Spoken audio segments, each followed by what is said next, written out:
Part 97. Thinking about the past, hypocritical attitude and wondering feelings. Xuan Huaifeng stayed up all night. She was instructed by Xuan Huaifeng. For the sake of convenience, the housekeeper did not let her sleep in the large courtyard at the back, but found a small wing for her in the north of the courtyard where Bai Xuelan lived, and lived alone for her. There is also a bell in the room nearby. If Xuan Huaifeng called for tea at night, she would be able to hear when the bell was rang. But living close is not a good thing. Not only can I hear the bell, but I can also hear something else. In the dead of night, it began to come from the main room, just a faint voice, like a wild cat named Chun stuffed in the bed. Fiddling, making people feel uneasy. But after fiddling and fiddling, it was even more outrageous later. Xuan Huaifeng knew that Chief Pai had bullied Adjutant Xuan too much. She didn't peek, but she had ears and could hear. Adjutant Xuan was scolding Bai Xuelan. "You are a bastard." Adjutant Xuan also scolded. "The most shameless person in the world is you." Adjutant Xuan told Chief Pai to get out of the way, but in the end he whimpered, using a kind of shocking expression. The intermittent palpitations trembled in the dark night. Xuan Huaifeng is not very old, but she has seen a lot. At least she has seen men. And she knows that kind of voice is how it is being squeezed out of his throat. Several times, Xuan Huaifeng couldn't help getting down from the bed, opened the curtains by a small corner, and glanced at the master's room where the lights had been turned off. These unbearable voices reminded her of the gossip she heard when she was beside Brother Xuan. She used to dislike this Adjutant Xuan of the General Administration of Customs, and her godfather gave her to him, but he didn't want it, causing her to be beaten in vain. "I heard that his adjutant just slept with the Chief of Customs. What kind of skill does a man have when he uses his body as his capital?" But now she doesn't think so. Adjutant Xuan treated her well. Because of the words of Sister Li Hua, she inquired about her whereabouts everywhere, used money to redeem her, bought her books and made her read. If it weren't for her, she might not have been able to meet Brother Xuan and another Adjutant Xuan, and she might have been tortured to death by the regiment leader's wife long ago. Xuan Huaifeng is a conscientious person. If they treat her badly, she holds grudges, and if they are kind to her, she will repay her kindness. Brother Xuan is the most kind to her. She knew that Brother Xuan liked Chief Pai's Adjutant Xuan. But he didn't like his own adjutant. That adjutant younger Xuan is really pitiful. How can a man like Brother Xuan not like him, but like his elder brother? This adjutant elder Xuan is also pitiful. Why didn't he follow Brother Xuan, but followed this smiling tiger? And his eyes swept over to Chief Pai, who was so frightened that he was trembling all over. She felt that the two adjutants Xuan had confused their minds, so she secretly added a word to them. One was the adjutant of elder Xuan and the other was the adjutant of younger Xuan. "Let go of me, you!" An unbearable voice suddenly burst out from the main room, making Xuan Huaifeng's eyes jump and her heart pounding. "You don't come again." She hurriedly lowered the raised curtains and climbed onto the bed, hugging her knees. She had heard the messengers get together to read the newspaper, saying that the Chief of Customs had killed a group of bandits outside the city a while ago, and the guards of several mansions were showing off with long spears, saying how powerful and majestic they were. When the trigger was pulled, a few all alive. It is a pity that there is a surnamed Xuan, a leader, who escaped. If caught at that time, he would immediately put a gun into his head and go on the road comfortably. Xuan Huaifeng's heart trembled. That's not bandits, that's the Guangdong army. That's not some bandit leader. That's Brother Xuan who saved him. Chief Pai killed the Guangdong army and framed others as bandits. Chief Pai forced the person that Brother Xuan likes to go to bed, and even wanted to kill Brother Xuan. This surnamed Pai is not a good thing. After thinking about it all night, Xiao Feiyan came to such a firm conclusion. When it was dawn, she got up to give the host a fresh towel and tooth powder, and when she entered the room with a copper basin, she caught a glimpse of the back of the screen. Bai Xuelan was in high spirits. Xiao Feiyan knew that he was someone who had the power to kill in the mansion, so she didn't even dare to touch his eyes. When Bai Xuelan went out, Xiao Feiyan quietly came over. And Xuan Huaifeng was still lying on the bed. Such a gentle person was tossed all night, which is really pitiful. Xiao Feiyan suddenly remembered that the first few days when she was given to Captain Zhang, she was tossed by a rude man like this. She was like a butterfly caught by a child. With his novelty, wantonly tearing, pulling, pressing, rubbing. Her ears were a little hot.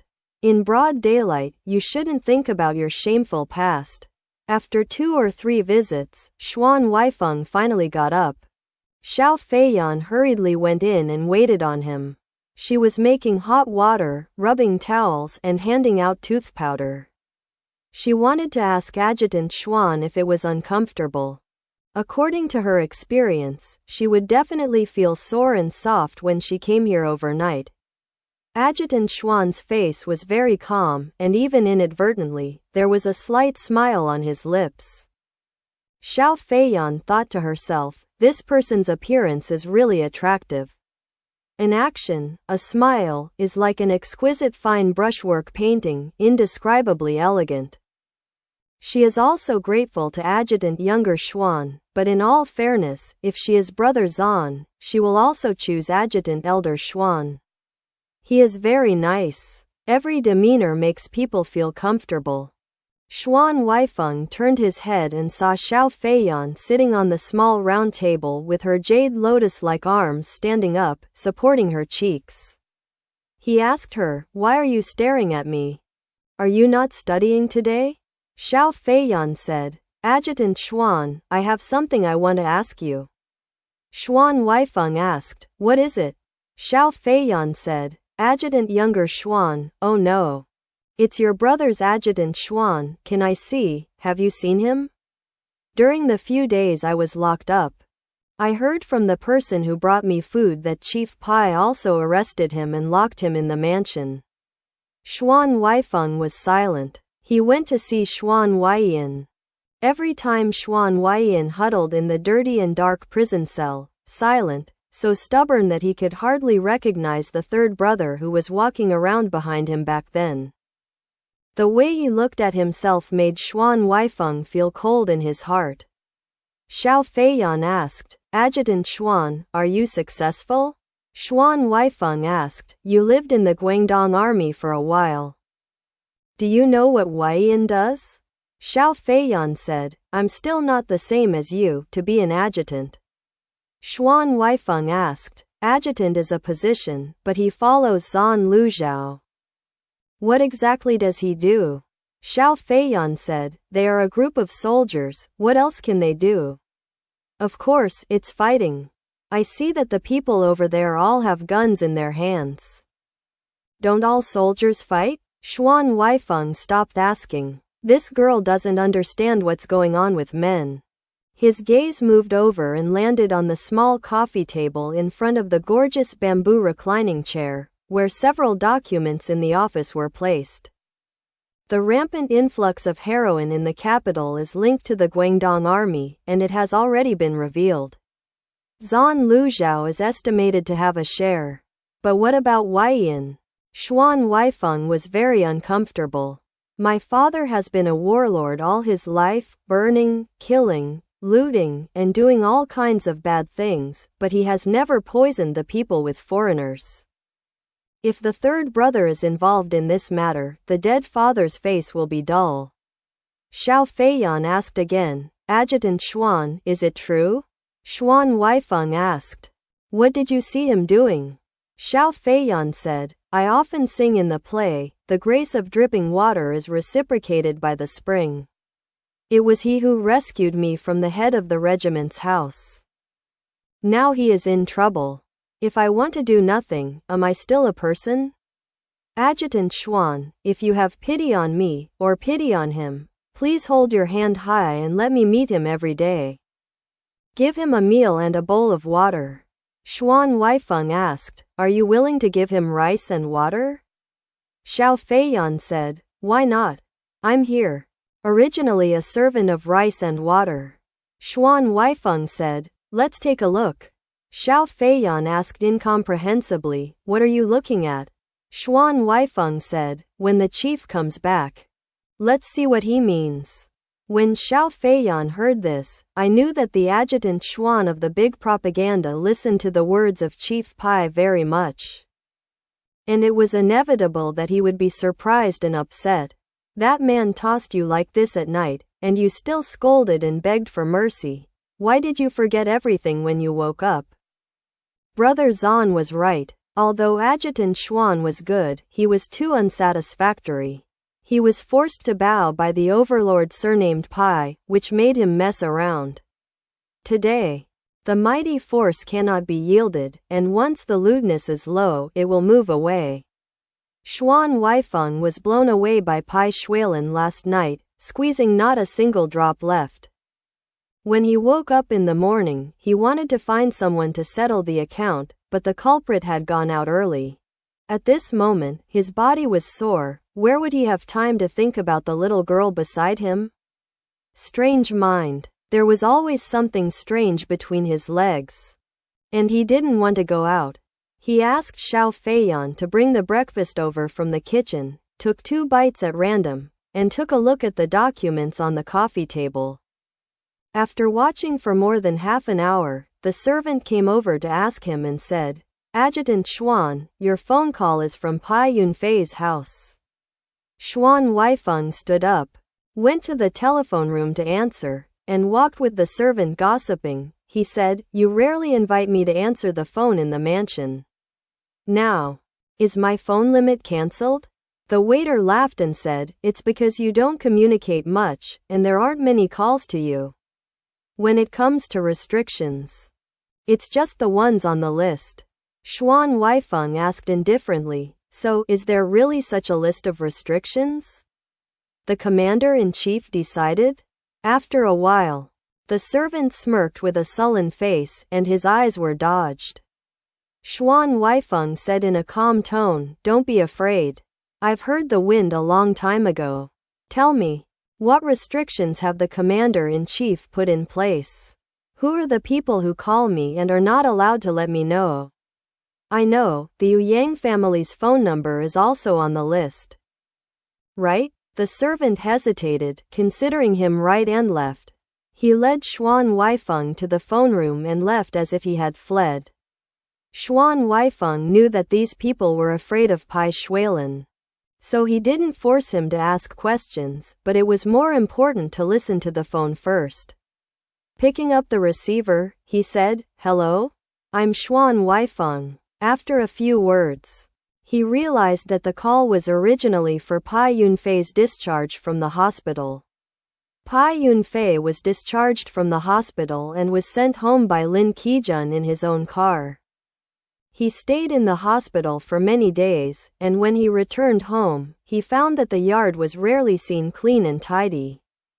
The common clothes and old clothes that were usually hung in the open air were gone, and the miscellaneous things by the window were all packed up. His aunt was in the east wing when she heard the car horn beeping outside. Knowing that he was coming back, she pressed her face to the window and said cheerfully, you're back? Sit in the room. Your uncle is busy outside, and he wants to show up at night. There is a table of noodles. In the hospital, you should also eat a good tonic for those who have clear soup and lack of water. Young Master Lin, please sit in the room first, and I will come to make tea for you after I have packed up. Bai Yunfei and Lin Qijun entered the room together and sat down. Lin Qijun said with a smile, it can be seen that Sai Weng has lost his horse, so how can you know that it is not a blessing? Your aunt's attitude has changed a lot when you are so sick. If you are so diligent every day, and you know how to get food for you, wouldn't your life be too much? Bai Yunfei smiled indiscriminately and only said, I wouldn't make such an assumption. Lin Qijun said, this is a new scene I saw with my own eyes, can it still be fake? Bai Yunfei said with a wry smile, when it's false and true. It's true and false. My understanding of them is deeper than yours. After a while, you can look at the truth again. 2 cups of hot tea were brewed and served to them. Lin Qijun took it and was drinking with his head down, when he heard his aunt smile and say, Master Lin, this time our eldest young master is sick, and it is all your fault. I don't say thank you. And we didn't repay your ability. Tonight his uncle has prepared a table of dishes, please be sure to show your respect. Lin Qijun heard this and turned to look at Bai Yunfei. Bai Yunfei just drank tea silently, with no expression on his handsome face, very reserved and indifferent. Lin Qijun said, okay, then, I'll harass you. Bai Yunfei's aunt was very happy, and added, after dinner, let's play a little card. How is it? Our Yunfei has not been here for a long time. He was invited to play cards at home. And he finally got out of the hospital to play a small card for him. I know you will not shirk. Lin Qijun couldn't help but smile. Bai Yunfei really knew his relatives very well. It turned out that the seat at the table was for the cost of playing cards, and the cleanup of the yard was naturally also for entertaining distinguished guests, so as to draw a large sum of money. The woman saw that Lin Qijun was just smiling, and then she followed up and asked, what's the matter? You have something to say. If you don't want to, we don't dare to force it. Bai Yunfei put the teacup on the table and said to Lin Qijun, aren't you in a hurry to go back to the foreign bank to do business? Don't delay here any longer. Lin Qijun understood what he meant and immediately said, yes, I have an appointment for dinner. I'm still here to eat, let's discuss the small cards later. If it were just me, I wouldn't be able to hold a mahjong table. While looking at the watch, he hurried away. The woman chased to the door but did not dare to pull it forcibly. Seeing Lin Qijun getting into the car and leaving, he came back unhappy, spread his hands to Bai Yunfei, and said without a smile, wanted to entertain him? It was like we were going to kidnap the ticket, and we escaped faster than the wind. I thought he had a lot of love for you, but now it looks like a slick. These rich people really make people cry. Lol. No, I can't bear to give up a few money, so why run away?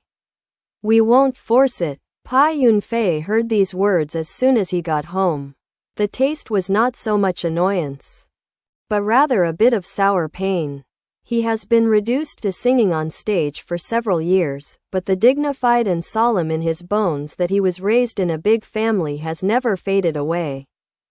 No matter how unlikable this aunt is, because he is his elder, he has never been willing to leave her to face a quarrel. So at this time, nothing showed on his face, he just lowered his head, gently poked the tea stem floating on the tea with the white porcelain tea lid, and said to his aunt, young Master Lin is a very busy man, and he has his business to do. Besides, these days, he has already spent a lot of money. How can I still ask people to play cards for me? His aunt couldn't hold her face upside down. She sank her face and said, eldest young master, it makes people feel cold when you talk like this. Before going to the hospital, she had been resting for more than half a month. The contract with Tianyin Pavilion was lost. There is no hope for the monthly money. I have pity on your uncle. When you are a red-horned purse, you can't get a penny, and now you have to pay it back. Young Master Lin treats you well. You are in a foreign hospital, and there are people who are thinking about the cost for you, but what about us? In a few days, your sister is going to ask for tuition at home again. Where do I get the money? Inside and outside of this house, where should I not spend money? But I will borrow your name and play a small card, even if we make some money back. Our family will gain something. This was supposed to be done by you, we did it for you, but now you don't take the initiative. And you roll up your sleeves and talk sarcastically and hit your aunt in the face? Her last sentence was so loud that it echoed into the courtyard. As soon as she finished speaking, another voice picked up from outside and asked, "What kind of madness are you? You have something to say. I heard your screeching door as soon as I entered the door. Today, my nephew came back. And you." The door opens, revealing Bai Xuelan's thin and black face. Bai Xuelan still carried his beloved birdcage in his hand, and a black cloth covered the birdcage. He opened the door and walked in. As soon as he saw Bai Xuelan, he stopped talking and said with a smile, "Nephew, you've come back? Are you well?" He turned his head again, scolding his wife, and said, "My nephew has just come back from the hospital. Why are you angry with him?" "I'm so angry with you, it hurts to see you." His wife hummed with a loud voice. She said, "I don't dare to offend him, you can ask yourself. My elbows are always turned out, what can I say? It's even if the whole family starved to death." Bai Xuelan sighed at his wife, turned around, and smiled at Bai Xuelan. "Why are you arguing?" He didn't intend to ask Bai Xuelan to answer. As soon as he asked for the exit, he stretched out his hand and poked at random in the air as if he was dusting the furniture, saying, "I see, it's probably a matter of inviting people to dinner and playing small cards at night. I also said that this matters. I have to wait for you to come back and discuss with you. Your aunt is a person who is in a hurry, but she can't wait for a while, so she is busy preparing first. After all, she is also for this family." Bai Xuelan slowly said, "Uncle doesn't tell me, I know it in my heart. For the past 2 months, because I'm sick and can't go to power, and my family has no income, you are naturally anxious. Originally, it's not an exaggeration to invite a card game and get some money to spend. Take a moment." Then he said, "But is this too impatient? I was only discharged from the hospital today, and I have a mahjong table tonight, and I can't even wait for one night.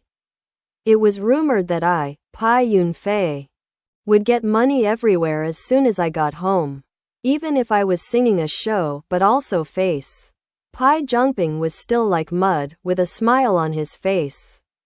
He used drugs all year round. His cheeks were too thin and his chin was as sharp as a bone cone. No matter how hard he tried, it was difficult to make people feel good. Bai Xuelan rubbed his hands together and said, I understand. However, the table has already been reserved in order to entertain guests.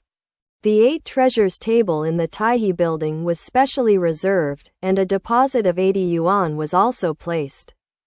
Bai Xuelan said, "Just when the 80 yuan deposit is lost, otherwise, we can order a table of bajun by ourselves and have a good meal behind closed doors. The plan for tonight is cancelled, and you can let me breathe. In a few days, how you want to invite cards?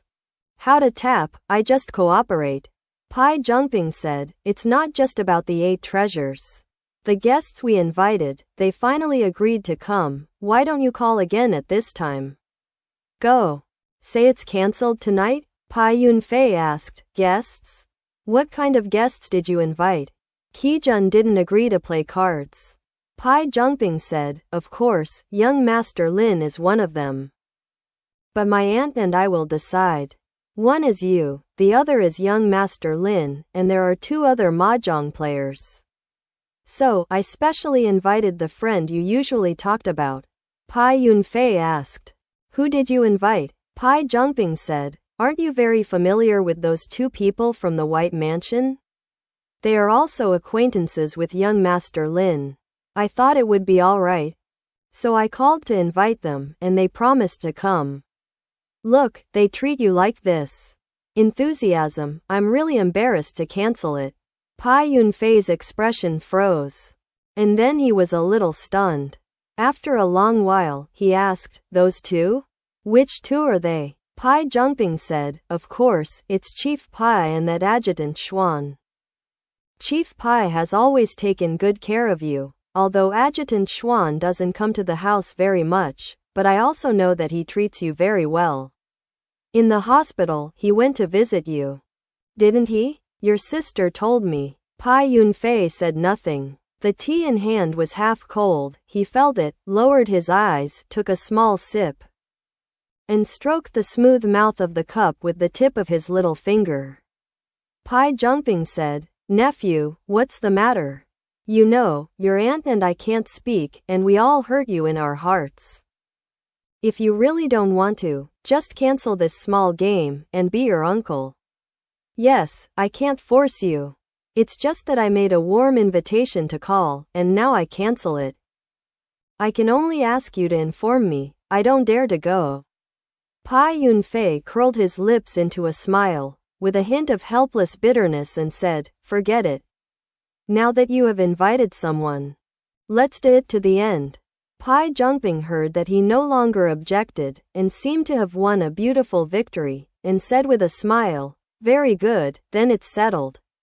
You just do it. Rest. I will do kung fu here with your aunt." Then he went out and asked his wife for the credit. "When I got to the yard, I saw the woman coming from the other side of the gate with a bunch of yellow bananas in her hands. This banana only grows in the areas of Guangdong and Hainan, and the output is not much. Now the army is in chaos, and it takes a lot of trouble to transport it to the capital by waterway. Therefore, in the city, it is a very expensive fruit. The price is naturally not low." Bai Zhongping couldn't help but say, "Hey, this is a good thing. Where did you get it?" His woman said happily. Sure enough, someone came back, and something came to the door. It was sent by the old mother in Nian's house, saying that her young lady would say hello to my nephew and give some flavor of her hometown. "It's $70? Bai Zhongping snorted. "You can buy it with $60 or $70. You can't buy it without $100. Turning his head, he looked at the curtain of the room behind, and lowered his voice. He said, "I see that Mrs. Nian is a very open and bold new woman." He laughed twice. The woman said, "Of course, now rich people, regardless of gender, are open with joy, they have a big belly. And they dare to show their faces. I just hate how I listened to those rude lessons in the past. What about my husband and godson? If I had known that dropping a phoenix was not as good as a chicken, it would be better to go out and have fun, and it would be better than now." She sighed greatly. Bai Zhongping said, "Come on, you. 20 years ago, it was said that my nephew would sing on stage, play petty cards with the rich men, and break my leg. I don't believe it. Alas, the situation is not up to you." While talking, he broke a banana in his wife's hand, peeled the skin, raised his chin in the back room, and whispered, "This is given to him, don't put it all away again. Anyway, keep it for him one bite." Biting a half banana, he hummed a little tune and staggered out the door.